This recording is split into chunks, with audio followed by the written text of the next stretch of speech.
Yes, what's going on today? Oh, firefighting, putting out fires. In your line of work, that's probably all you get is fires everywhere.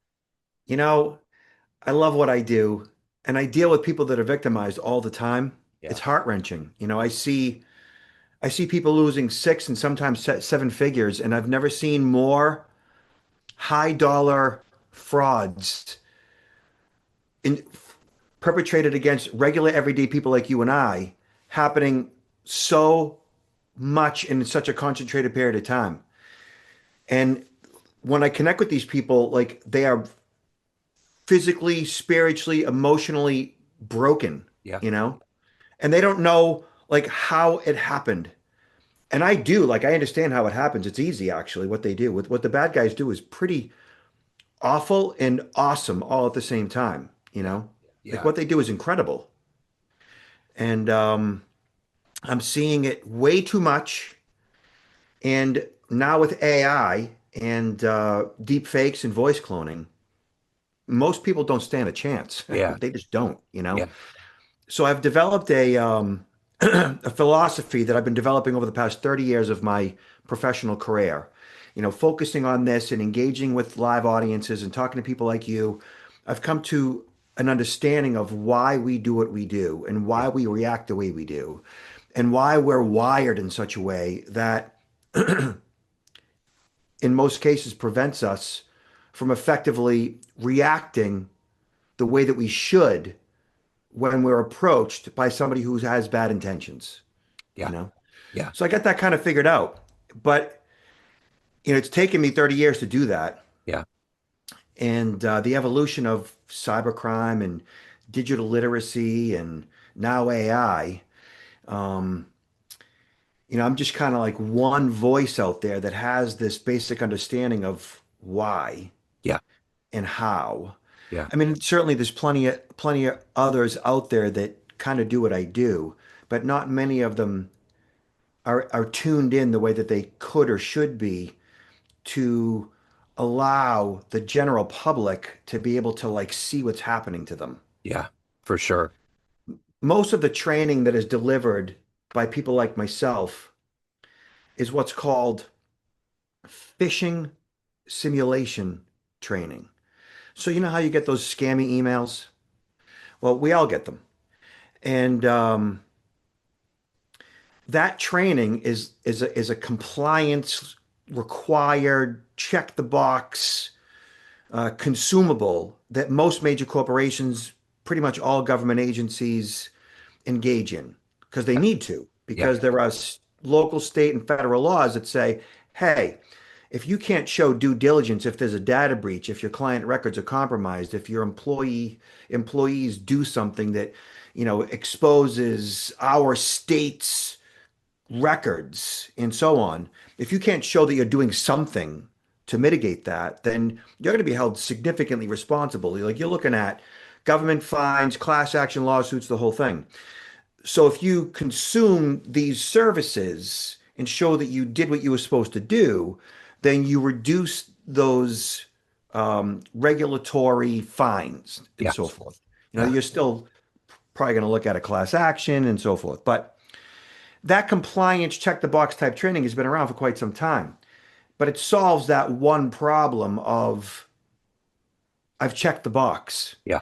And I've informed my employees that when they receive these emails, that this is what they're supposed to look for. You're supposed to look for these misspellings. You're supposed to look at the subject line and the email that it came from and the email that it's going to and whatever links that might be required to click and files you're supposed to download or password you're supposed to give out or whatever the motivation of this inbound communication is. You're supposed to decipher all these different things to make sure that you don't do what they want you to do that jeopardizes the organization. Yeah.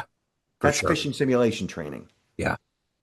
And that training is good at what it is designed to fix, but it doesn't really talk to me or you where you are in your life and how you protect your identity and your data and your dollars and your bank account and your family. It doesn't address your worries and your fears and your concerns. It doesn't speak to you where you are in your life in regards to, you know, your age, your income, your responsibilities, your fears and worries. I do that. Yeah. I talk to people where they're at. So I get in front of live audiences, like on a stage, in a group, like in a me in 300 people, and most people that do what I do, they talk at the audience. They Yeah. tell stories. They talk about their experiences. They talk about what the bad guy's up to. And while I do all that, my presentation is not a monologue. My presentation is a dialogue. Yeah. We have a conversation. That's what I do. As soon as I get on the platform, I start asking them questions. Yeah. And every presentation that I begin with, I would say, two-thirds of the audience, they're literally like this. They sit down and they're like, okay, what are you going to tell me, sir? Like, what is it that you have to say? And like, how are you going to change my mind? And within 15 minutes, like their hands go down and they're leaning in and they're like listening. And now they begin to like formulate questions because my dialogue with them is about them. Yeah. It's about like them. And my philosophy is and has always been that all security is personal. It's about you. And it all begins with you and like your physical being and preventing violence and preventing like a sociopath or a psychopath, which these are like hardcore narcissists that don't experience empathy, sympathy, remorse, guilt. And their motivation is to take or to deliver harm to you. Like that's Yeah. what they do. Like they don't know anything else. That's their whole thing. Yeah. They're the lion, you're the gazelle, and that's what they do. And most people like they don't see the world like that. They don't want to see the world like that. Like that's scary. Yeah. So I kind of expose and explain all of that and how that all works and that like the fact like the likelihood of you coming in contact with one of them and them hurting and harming you is actually kind of slim. It's slim, but there's still a chance. So like these are all the different things that you should think about in order to react and respond effectively should that ever happen to you, you know?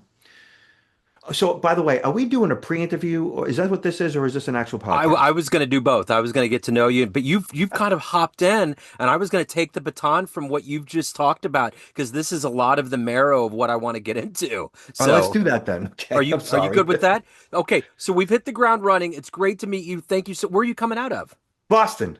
Boston. All right, I'm in Kansas City. I'm in the belly button of America, so it's great to meet you. Thank you so much. You've given such a good expose. Hey, I feel like we're in the middle of it already. We're in the soup right now. Hey, So, we could go any direction you want. I'm yeah. easy. This is what I do. I'm focused and like like don't get me started. Like that's literally like you know.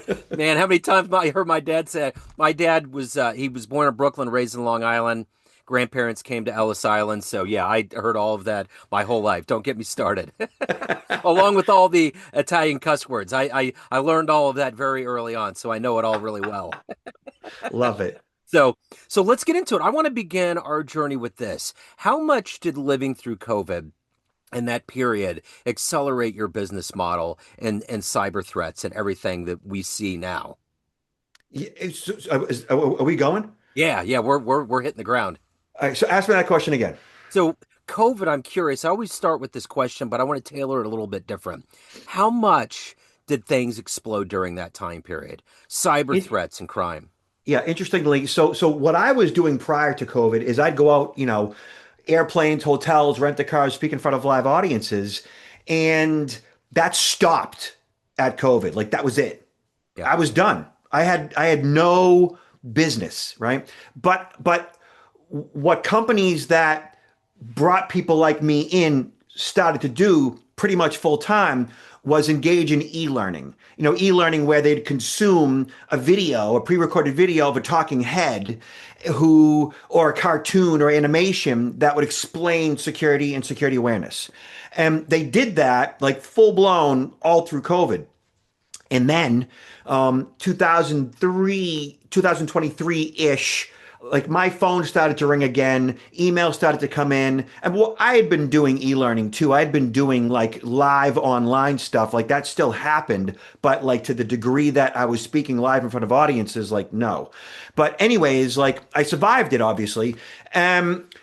They started to in 2023 say, listen, we need live again. We need in person again. Like this whole animation thing, talking head, e-learning thing, it's not really like affecting our people. Like it's not really like, making, it's not really driving change. Like we need somebody to get in front of our people just to make them care about security. Like they don't care about security.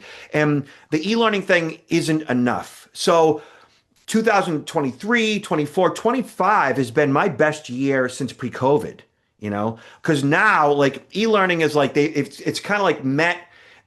Okay, we've had enough of this. Now they want live in-person training. But what happened during COVID mainly was that people were working from home and the IT directors of all these organizations hadn't prepared for their millions of employees that are now working from their own devices that aren't properly protected, accessing the corporate network. And so what happened was what we call the attack surface increased exponentially. Essentially, that means like in the corporation, the attack surface is all the computers in that building. The attack surface now was all their employees at all their homes in front of all their devices, their mobile phones, their laptops, their desktops. Now the IT director's like, whoa, what do we do now? Yeah. So the bad guys kind of like slipped into all of those work at home, bring your own devices.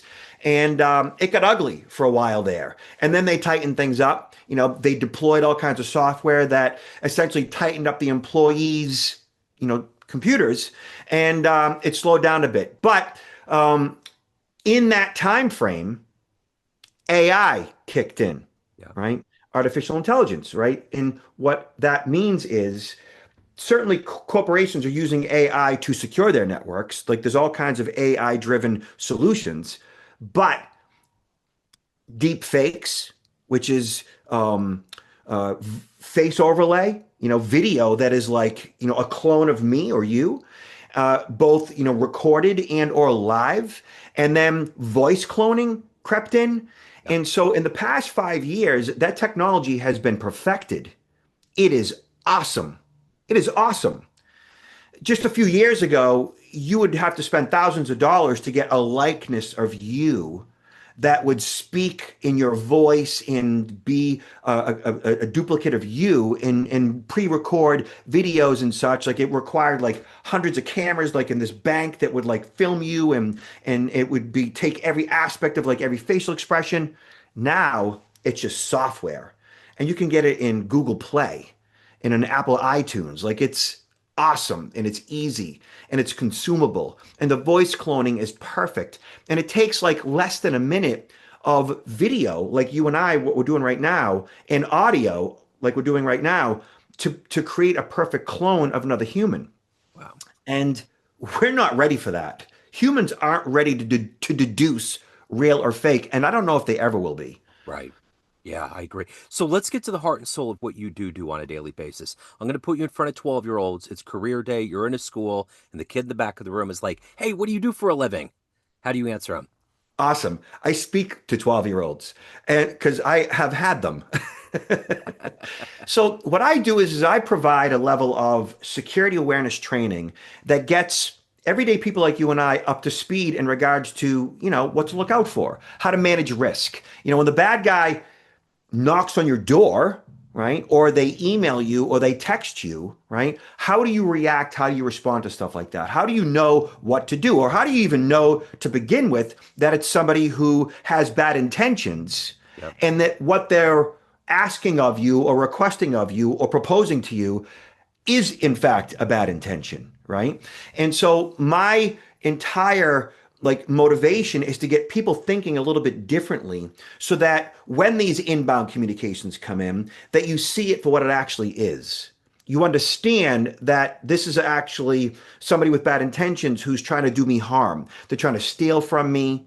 They're trying to compromise my company's network. They're trying to physically hurt me. Like there's all kinds of, I guess we call them sociopaths and psychopaths out there, right? And that's what they are. Like these are people that the doctors will call them, mentally, ill, right? Like there's just 1 to 3% of all of human beings are born as a sociopath or a psychopath, antisocial personality disorders. That's what they are, right? The people who commit these crimes generally don't have empathy, sympathy, remorse, guilt. Like they look at you and I as their natural prey, not much different than like a lion looks at a gazelle. That's just natural and normal. It's always been like that, always will be like that. It's not okay. It's not good. When I say normal, that doesn't make it okay. It just is, you know? And so when we, as good people, like I always say, like 97% of all the people that you will ever meet in the course of your life are worthy of your trust. They're good people with good intentions, whereas about 2 to 3% are not. And that's just always been like that, you know? Yeah. And so my entire thing is like just get people up to speed as to what this is all about so that they can manage this type of risk that we face at some point in our lives. What did you want to be when you were a kid? When you were 12 years old and you were in that classroom, what was your dream gig? You know, uh, I think like most kids, police officer, firefighter, doctor, lawyer, right? Yeah. I thought about real estate too at that age. But then at 12 years old, and it's like, this literally happened. I was in downtown Boston. Now, I was from the suburbs, but my dad allowed me and my brother to get in the train and head into town. My brother was like 9, I was 12. We got on the train. Like back then, like you could just do stuff like that. Like Yeah. kids just kind of went off on their own. Parents gave them a lot of responsibility, and there really wasn't so much to worry about, right? Yeah. And so when we got off the train, there was basically 5 kids waiting for us when we got off the train. Wow. They were waiting for anybody, but they were waiting for us because, we weren't from the area. And immediately when we got onto the street, they accosted us and they threatened us and they told us if we didn't give them our money that they would beat us up. And my response was no, and they beat me up. Yeah. My brother is on the curb crying. They took my money, and we ended up getting home. And my dad explained to us the lions and the gazelle Yeah. back then. And I was like, huh. It didn't totally completely set in quite yet. And then a year later, this is so unfortunate, but a year later, I was at summer camp. I met a young girl and we liked each other, kind of like my first crush. And at one day after camp, we get off the bus and we go to her house. We're sitting on the front stairs. And she says to me with this like solemn face and demeanor, I think you should know, she said to me, that my mother's boyfriend raped me. Now, I see how she feels and is acting, and my response was, I'm so sorry to hear that. I didn't know what to say or do. And then shortly afterwards, I go home, I go to my dad. Dad, what is rape? I had no idea what she was talking about, but I knew it was bad based on what she said and how she said it. You know what I mean? Yeah. So from that point on, 12, 13 years old, multiple attack situation, meeting my first victim of sexual assault, I was like, whoa, this world is like not what I thought it was. And so my focus was a little bit different as a 12, 13-year-old. I Yeah. started to understand that not everybody is as nice as mommy and daddy. I started to research predators and their prey. I started to focus on, what is this about? Because what she went through, and as I understood it, I was like, I couldn't believe that people did that to each other. Yeah. Like I saw what happened in TV and movies and stuff, but I didn't realize it was real until Yeah. it was. And then as a teenager, that became my passion. It became my focus. And even into my early 20s, it's like I just started to revolve around like professions that engaged in personal protection. And by the mid 20s, it's what I was doing like as a part-time thing. And I wrote a book about it at like 25 years old. And I did like all the old, I did back then, I did like Montel Williams. I did like all the morning shows, all the, national TV shows, like to promote my book. And by the time 9/11 hit, like what I was doing meant something and mattered. And so after 9/11, like it became a full-time thing for me. Yeah. What have you seen change over the time that you've been in this cybercrime world? Has it gotten worse? Has it got more nefarious? Or has it been kind of always the Wild West, a little bit of the same recipe mix? It's been an evolutionary process of like identity theft in your social security number. It was a big thing in the late 90s and early 2000s. It still is, but not to the degree it was then. And then credit card fraud was a big problem back in the early 2000s. It's still a problem, but not nearly like what it was. And then big time data breaches that would affect, colleges and government agencies and corporations was a major thing in getting access to all of this sensitive information, like in the aughts, so 2000 like 10 to 15. All of that is still a problem, right? But like the security industry, the information security industry knows what they're doing. They know how to protect us, so they know how to manage risk much more effectively than back then. And still to this very day, you still need to do things to protect your identity, like get a credit freeze and identity theft protection. We could certainly talk about those things. Yeah. Corporations are still breached like between 2 and 3,000 every single year on average. And that's all of our information. Like 175 billion with a B records have been compromised in the past 20 years. 175 billion. That's all of our data, you know? And I tell people like, well, don't worry about any of that information being out there, but there are ways to mitigate it to make the data the bad guy has useless to them, like managing your passwords, changing them up, using two-factor authentication. Like I said, credit freeze for your identity theft protection. You do these things, the information the bad guy has about you becomes useless. Like I've had criminal hackers email me my social security number. Hey, security guy, here's your social, haha. Basically like flexing their muscles, showing me how cool they are. I'm like, whatever. I have a credit freeze, which I've had since 2008. And a credit freeze basically is you go to TransUnion, Equifax, and Experian, the three major credit bureaus that house all of our credit data, and you apply or fill in a documentation that makes them freeze your credit. So going forward, when you want to temporarily thaw your credit so that you want to get a line of credit, you now have control. So Experian, TransUnion, Equifax, freeze your credit, Google it. You'll see how to do it. Go to my website, search credit freeze. I have like walk right through it. It's easy to do. It's free and it protects you. It makes your social security number useless to the thief. Credit card fraud, no big deal. I'm not worried about credit card fraud. Like I have credit cards. I use my credit cards. I pay attention to my statements. That's the whole thing. Yeah. And what that means today is you sign up for what's called push notifications or push alerts. So every single time you get a credit card charge, if you charge your card, your spouse charges her card, right? And you get a text message or an email or a pop-up on your device that says, oh, this has been a charge at, Neiman Marcus. Okay, if that was you, no big deal. If it was your spouse and you don't know and you share cards with your spouse, you text your spouse or call your spouse and say, hey, are you at Neiman Marcus? Just to check in. Otherwise, like if you didn't recognize the charge, then you may like dig a little bit deeper or call the credit card company and go, hey, that wasn't me. Push alerts. Yeah. So how this has all evolved is that like today, the bad guys have 175 billion records on you and I. Yeah. And they actually like use that data in such a way where like they know who we are. They know that you're on Facebook and on Instagram. They know that your social security number. They know your mobile phone number. They know your email address. They know who you are. And they use that data the same way a major corporation uses that data to sell you something. Like, how all of our records are out there like for the sales process and the marketing process? Well, it's out there for the scam process too. Yeah.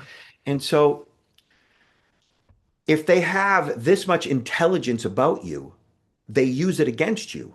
Yeah. They connect with you on Facebook. They text you, they email you. You get those wrong number text messages. Hey, Robert, are we getting together for lunch tomorrow? And you're like, I'm sorry, who's this? Yeah. And all of that is used to socially engineer you, to influence you, to believe that the person sending it to you is who they say they are, that they are somebody who is worthy of your trust, and you're reacting and responding to them may be like, oh, I'm sorry, who's this? Like, and you being a good person who generally gives the benefit of the doubt might start like engaging this person thinking that there's somebody who's good. Yeah. And the bad guys know this. And so today with AI going from, when I was 13 to 57, um, AI is like completely flipped it all on its head Yeah. because AI has completely allowed the criminal to scale their operation to unprecedented levels. And they've created an environment where, like, they know that they can clone your voice, they know they can clone your face, they know they can become you, they know that they can take your daughter's videos on Instagram and her voice and her face, and they know they can take all that data, dump it into a program, regenerate her likeness, and then call you based on the phone number from a hacked database 10 years ago or the phone number that you provided on Facebook or whatever. And they can call you and they can clone her voice in the background, hear her screaming in desperation, and say to you over the phone, hey, unless you pay me so many dollars, she's in for it. And that is crazy. Yeah. And it's effective. It works. Hmm. People pay the money. Yeah. That's where we're at. Yeah. That is where we're at. What has been the energy for you all these years to keep up with this, to get into this dark level of human beings and help protect them? What has that energy been for you to keep this, maintain it, and take care of yourself? Yeah. It's it's a wonderful question, and I appreciate that. My daughter has said to me more than once, like, Daddy, why does your brain go there? Yeah. You know? And like, look at I don't worry about any of the things that I talk about. Like I sleep really good. Like when I go to bed, I go to sleep. I got the alarm on, I got the dog right next to me on the floor.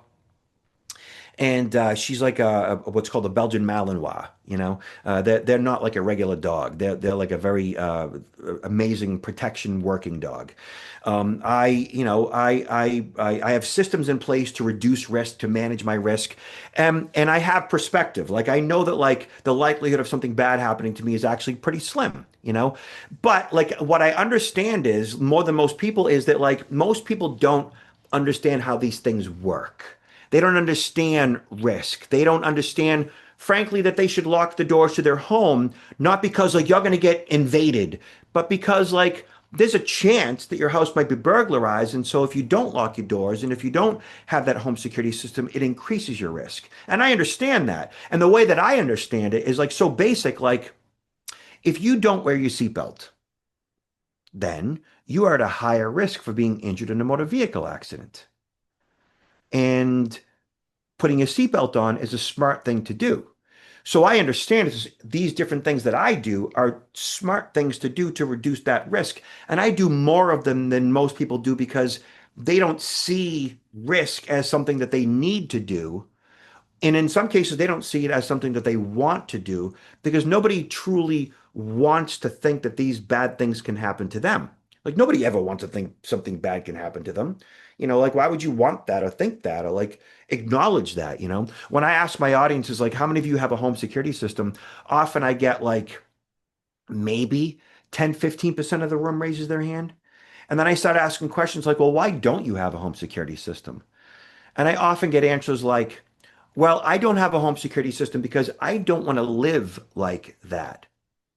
And I say, well, what does that actually mean? And they say, well, I don't want to live in fear. I don't want to have to worry. As if like acknowledging risk, acknowledging predators and thieves, acknowledging sociopaths is going to make you feel fear. Yeah. And what I understand is that like we worry. We have fears, we have concerns. And what I understand is like that as adults, we deal with the adult world often as our younger emotional selves. You know what I mean? Yeah. Our Totally. worries, our fears, we get upset, Yeah. we kick and scream sometimes. And I see all that. I see that in myself. I see that in my girls. You know, I see that in my honey, right? And I understand it in such a way where, like, when you explain these things to adults, when it comes to like personal balance, health, security, in such a way like their 12-year-old self, then they begin to go, huh, that kind of makes sense. Like I didn't look at it like that. Yeah. I just always thought of it as like this thing that I got to worry about, that I got to be paranoid about. And it's like, yeah, that's how a lot of people think of it. Yeah. But I understand that like that's really not what it is. It's like putting that seatbelt on. And if you put that seatbelt on, you're like, I'm good. Like I got control over this vehicle should somebody swerve in front of me or something happen. Like I got control over the steering wheel and the gas and the brakes. Like that's what security is. It gives you control. So I see the big picture of like what security is and how we are and how we react and respond to these things. And so I've managed to squeak out a little bit of a living explaining that to people, Yeah. you know? Yeah. So let me ask. Oh no, go ahead. No, no, please. No, no, no, you're good. No, I was just going to ask you this. Have you ever been breached in your life? Have you had a moment of Oh yeah. So yeah, actually. So beyond like being physically attacked as a kid, I started a small business in my mid-20s selling personal protection videos and my book and pepper sprays and stun guns. Like I started off a small mail order business in the early 90s. And then by 1995, I had a computer. I was one of the first people that I knew to have a computer. And back then, it was an IBM was the brand, IBM, and the model was a PS1 Consultant was the model of the computer. And the operating system was Windows 3.0. Yep. And the hard drive was 150 megabytes, Hmm. Yep. right? That was like back in the day. Yeah. So shortly after buying a modem that I installed on the card on the motherboard to connect to AOL dial-up Uh-huh. to be able to process credit cards from my computer, I got hacked in the mid 90s. And I lost like thousands of dollars, like three or four thousand dollars. And I like three or four thousand dollars to me in 1995 was like a tremendous amount of money Yeah. that I had to pay back. And as devastated as I was I was like floored by what they did and how they did it. And I was like, what they did was awful, but it was awesome. It was awesome what they did. Like what they did and how they got money from Yep. me digitally like that. I was like, this is amazing. And so my understanding of predators evolved pretty quickly. These like was more than just like a pickpocket or a mugging or a burglary. It was like it was in the internet. It was digital. It was like wow, and it was so much money and it's like so quickly.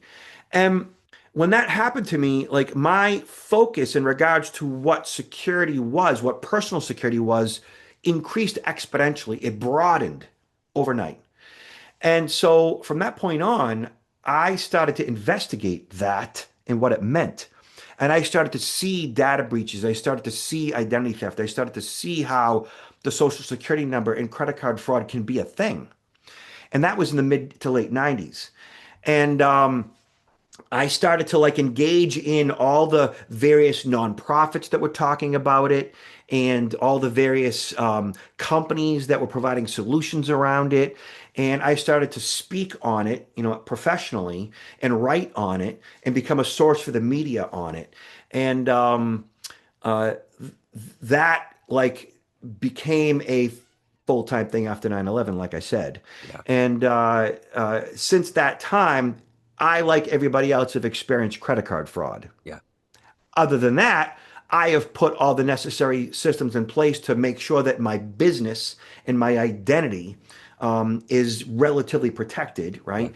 And I expand on all of that for my audience and my listeners.